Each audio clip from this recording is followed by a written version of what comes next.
Welcome to what is happening in today with crowning thoughts. Santiago D.C. Maria Truth Speaker. Congress takes action against rogue ICE agents in a bold and long overdue move that shakes the foundations of our nation's immigration enforcement. Congress has finally stepped up to confront the rampant abuses perpetrated by rogue elements within ICE, the U.S. Immigration and Customs Enforcement Agency. This isn't just another bureaucratic shuffle. It's a thunderous reckoning against a system that has been weaponized to terrorize families, shatter lives, and trample on human dignity under the guise of border security. For too long, we've witnessed ICE agents operating like unchecked vigilantes, empowered by a toxic political climate that prioritizes cruelty over justice. But now, with bipartisan fury building in the halls of Capitol Hill, lawmakers are demanding accountability, reforms, and the outright dismantling of the corrupt structures that have allowed these atrocities to flourish. Let me be crystal clear. My deepest respect goes out to the devastated family at the center of this latest horror, and my heart aches for the innocent children who have been scarred forever by this senseless brutality. Yesterday, I found myself speechless, gripped by shock and overwhelmed by tears that wouldn't stop. This incident isn't just a tragic outlier, it's a glaring symptom of a deeply rotten system that has festered under leaders who revel in division and fear-mongering. It enraged me to my core, piercing my soul with a pain that demands action. We must purge Trump, ICE's unchecked enablers, and figures like Kristi Noem from any seat of power they cling to. These individuals have abused their positions from day one, turning public service into a platform for oppression and turning a blind eye to the human cost of their policies. Picture this: a family seeking nothing more than safety and a chance at the American dream, torn apart in the dead of night by agents who act with impunity. Reports emerging from the scene paint a picture of chaos and callousness: children ripped from their parents' arms, belongings scattered like debris, and pleas for mercy falling on deaf ears. Witnesses describe agents laughing amidst the turmoil, their badges gleaming like symbols of tyranny rather than protection. This isn't enforcement, it's state-sponsored terror, echoing the darkest chapters of our history where power is wielded to dehumanize the vulnerable. And let's not mince words. This didn't happen in a vacuum.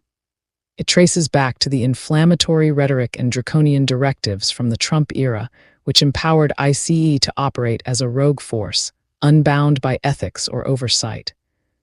Congress's response, spearheaded by a coalition of progressive Democrats and even some principled Republicans weary of the endless scandals, includes sweeping legislation aimed at rooting out these bad actors. Proposed measures demand mandatory body cameras for all ICE operations, independent investigations into every complaint of misconduct, and severe penalties, including criminal charges, for agents found guilty of abuse. Lawmakers are pushing for the creation of a civilian oversight board with real teeth, one that can fire rogue agents on the spot and hold leadership accountable for fostering a culture of brutality. Enough is enough, declared Representative Alexandria Ocasio-Cortez in a fiery floor speech that electrified the chamber. We will not stand by while families are destroyed in the name of a twisted ideology that values walls over humanity. But why now? The tipping point came from a cascade of whistleblower testimonies and leaked internal memos that expose ICE's underbelly. Agents have been caught on record boasting about quota hunts, where they target undocumented families not for any real threat, but to pad statistics and justify bloated budgets.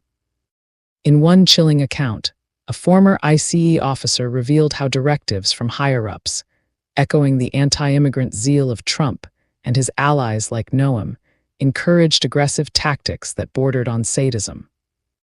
Noem, the South Dakota governor who has positioned herself as a hardline border hawk, has been vocal in defending these very practices, even as evidence mounts of their devastating impact on communities. Her calls for militarized enforcement have only fueled the fire, making her complicit in this ongoing nightmare. The human toll is staggering and impossible to ignore. Families separated at the border under previous administrations continue to suffer, with children bearing psychological scars that therapists describe as akin to war trauma. Economists point out the irony. These same immigrants contribute billions to our economy through taxes and labor, yet they're treated as disposable threats. Community leaders in border states are rallying, organizing protests that draw thousands, chanting for justice and reform. "We are not criminals, we are contributors," one activist roared at a recent rally in Texas, her voice amplified by a crowd united in outrage. This congressional push isn't without its battles. Hardline conservatives, still loyal to the MAGA playbook, are decrying it as soft on crime and an attack on law enforcement. But their arguments ring hollow against the mountain of evidence, videos of excessive force, lawsuits piling up in federal courts, and families left in ruins. Trump himself, ever the provocateur, has taken to social media to rant against the reforms, calling them a witch hunt against patriots. Yet, his bluster only underscores the urgency. We cannot allow a disgraced former leader and his cronies to dictate policy from the shadows. Noam's involvement, with her history of controversial stances on everything from animal rights to indigenous issues, further highlights the hypocrisy of those who preach law and order while enabling chaos. As we forge ahead, it's crucial to remember the broader fight. Immigration reform must go beyond punishing rogues. It demands a complete overhaul, a pathway to citizenship for dreamers, protections for asylum seekers, and an end to the profit-driven detention centers that treat humans like commodities. Organizations like the ACLU and Races are leading the charge, providing legal aid and amplifying voices that have been silenced for too long. Their work reminds us that change isn't handed down, it's fought for tooth and nail. In the end, this moment could be a turning point, a beacon of hope in a landscape marred by division. But it requires us all to stay vigilant, to demand more from our leaders, and to reject the fearmongers who profit from pain. The family's story that sparked this outrage isn't unique. It's a rallying cry for justice. We owe it to them, and to every family facing similar horrors, to ensure that rogue ICE agents are held accountable, that abusers like Trump and Noam are sidelined, and that our nation lives up to its ideals of liberty and compassion. Follow so we can stay connected. Your support matters more than you know, and I appreciate every moment you give to listen.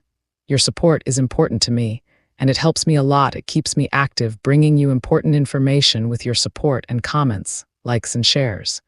Feel free to like, support, and subscribe. I will always provide content for you. I appreciate every support you give.